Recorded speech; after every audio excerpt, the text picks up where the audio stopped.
Today's very latest news coming to you first from the fabulous Pattaya Media Group here in Pattaya. And if you could like and subscribe, that would be amazing. Thank you. This morning saw the Pattaya region taking a top position in the Young Populace smog count charts. Despite heavy rains, this morning saw the region registering an unhealthy 165 at dawn and 159 later. Early risers were greeted with poor visibility and a distinct smell of smoke. That's the first for a while for this region, as Chiang Mai, usually at the top of the list, dropped down into the 90s. Time to invest in air purifiers for homes and to avoid any physical exertion. Will it clear? Well, it certainly will, but it may take a while.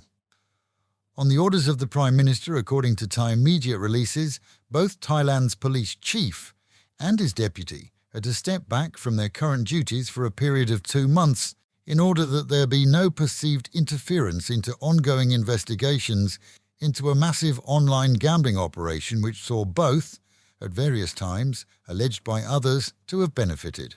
With the police chief himself due to retire by September and his deputy, Police Colonel Hakpan, in the running for the top job, many see this as yet another attempt to besmirch reputations and see him out of the running.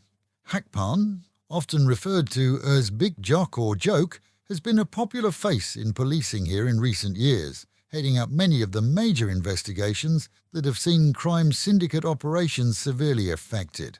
Both have told the press that they'll step back and leave the investigation now in the hands of the Anti-Corruption Commission and not the police force, free and clear then to make their own conclusions without hindrance. Earlier in the week, yet another report of a foreigner attacking an 8 months pregnant Thai lady spread across several newswires. This time the turn of a Russian woman who, without doubt, arrogantly kicked a Thai shop owner on Koh Phangan after being asked to remove her shoes when entering the store. A Thai tradition ignored by many malls but stuck to like glue by many small businesses, the removal of shoes is essential. But the 41-year-old Russian woman refused and argued, then kicked. In reports posted elsewhere, the injury from the kick was listed as not only serious, but in the groin area. That, though, isn't the case. Whilst the attack was totally unwarranted, it's now been confirmed that it was a light kick in the shins that left a small bruise. Now, despite an apology from the Russian, the Thai lady demands that the police continue with assault charges. This latest case highlights not only the level of contempt that some non-Thais have for locals, but also the fast-growing trend to see them banged to rights. As usual, the event was caught on CCTV. In Nonthaburi, a massive underground casino was raided by a force of 100 officials and officers, arresting some 300 punters and taking 16 million bahts in play there as evidence. No piddly card shark corner either, as this venue was built for the purpose, luxurious, and even had a VIP area. No word on who the VIPs might have been, but Interior Minister Anutin, who joined in on the raid, told police that if any local officials had been ignoring the casino for whatever reason, they now faced the wrath of the courts and more, indicating that he was essentially convinced that the place had been in some way protected. National police are still searching for an American, Gregory Yamada, who's said to have driven drunk on Koh Chang Island in January, crashing into a British family and fleeing the scene, as it seems that he was on a rented motorbike when he collided with a married couple along with their 4-year-old child. The wife was thrown into the air on impact and the child left with face and body injuries. It's possible that a full international warrant will be issued for him, and the tourists, now back in the UK, are still under medical supervision.